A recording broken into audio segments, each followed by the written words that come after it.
श्री हरि, जय श्री राम। एक बार बोलो रामायण मैया की जय, पवन पुत्र हनुमान की जय, वृंदावन कृष्ण चंद्र की जय।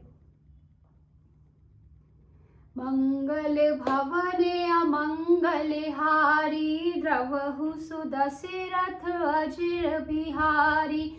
कवन सो काज कठिन जग माही, जो नहीं होते तात पाही।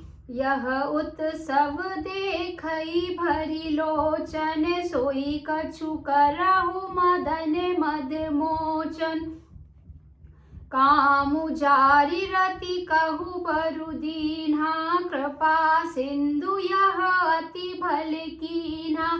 सासति करि पुनि करहि पसाऊ, नाथ प्रभुन कर सहज सुभाऊ। पार्वती तपु कीन्हे अपारा, करहु तासु अब अंगीकारा। सुनि विधि विनय समुझि प्रभु बानी, ऐसई हो कहा सुखमानी। तब देवन दुदम्बि बजाई, बरषि सुमन जय जय सुर साई। अवसरु जानी सप्त ऋषि आए, तुरतहि विधि गिरि भवन पठाए। प्रथम गए जहाँ रही भवानी, बोले मधुर वचन छल सानी। कहा हमार न सुने तब रामा, नारद के उपदेश सिया रामा। अब भा झूठ तुम्हारे पने रामा, जारे काम महे सिया रामा। कवन सो काज कठिन जग माही, जो नहीं होते ताते तुम पाई। सुनी बोली मुस्काई भवानी, उचित कहु मुनिवर विज्ञानी। तुम्हारे जाने कामु अब जारा, अब लगी शंभु रहे सबिकारा। हमरे जाने सदा शिव जोगी, अजियन वध काम अभोगी। जो मैं शिव से एयस जानी, प्रीति समेत कर्म मन बानी। तो हमारे पन सुनहु मुनीसा, करे हई सत्य कृपा निधीसा। तुम जो कहा हर जारे उमारा, सोई अति बड़ा विवेक तुम्हारा। ताते अनल कर सहज सुभाऊ, हेम के ही निकट जाई नहीं काऊ।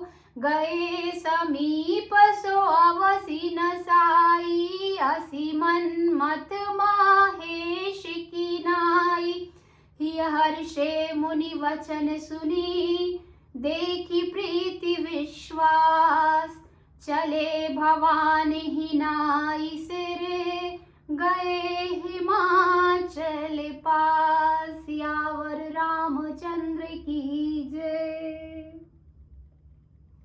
आइए जानते हैं अब इसके अर्थ को। हे कामदेव के मद को चूर करने वाले, आप ऐसा कुछ कीजिए जिससे सब लोग इस उत्सव को नेत्र भरकर देखें। हे कृपा के सागर, कामदेव को भस्म करके आपने रति को जो वरदान दिया सो बहुत ही अच्छा किया। हे नाथ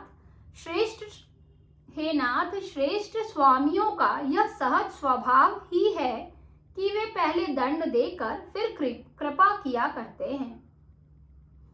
पार्वती ने अपार तप किया है, अब उन्हें अंगीकार कीजिए। ब्रह्मा जी की प्रार्थना सुनकर और प्रभु श्री रामचंद्र जी के वचनों को याद करके शिव जी ने प्रसन्नता पूर्वक कहा, ऐसा ही हो। तब देवताओं ने नगाड़े बजाए और फूलों की वर्षा करके जय हो, देवताओं के स्वामी की जय हो, ऐसा कहने लगे। उचित अवसर जानकर सप्त ऋषि आए और ब्रह्मा जी ने तुरंत ही उन्हें हिमाचल के घर भेज दिया।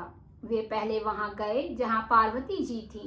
उनसे छल से भरे मीठे विनोद युक्त आनंद पहुंचाने वाले वचन बोले।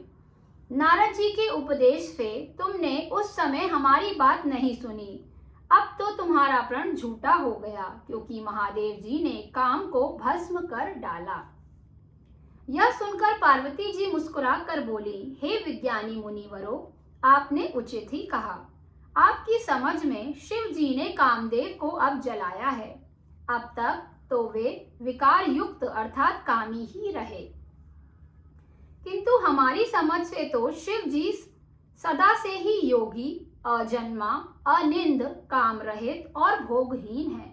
और यदि मैंने शिव जी को ऐसा समझ कर ही मन, वचन और कर्म से प्रेम सहित उनकी सेवा की है, तो हे मुनीश्वरों सुनिए, वे कृपा निधान भगवान मेरी प्रतिज्ञा को सत्य करेंगे। आपने जो यह कहा कि शिव जी ने कामदेव को भस्म कर दिया है, यही आपका बड़ा भारी अविवेक है। हे तात, अग्नि तो यह सहज स्वभाव ही है कि पाला उसके समीप कभी जा ही नहीं सकता और जाने पर वह अवश्य नष्ट हो जाएगा। महादेव जी और कामदेव के संबंध भी यही न्याय अर्थात बात समझनी चाहिए। पार्वती के वचन सुनकर और उनका प्रेम तथा विश्वास देखकर मुनि हृदय से बड़े प्रसन्न हुए। वे भवानी को सिर नवाकर चल दिए और हिमाचल के पास पहुंचे। एक बार बोलो सियावर रामचंद्र की जय, पवन पुत्र हनुमान की जय, वृंदावन कृष्ण चंद्र की जय। बोलो रे भाई सब संतों की जय। नमः पार्वती पते हर हर महादेव। एक बार सभी जोर से बोलेंगे, जय श्री राम, जय श्री राम, जय जय श्री राम।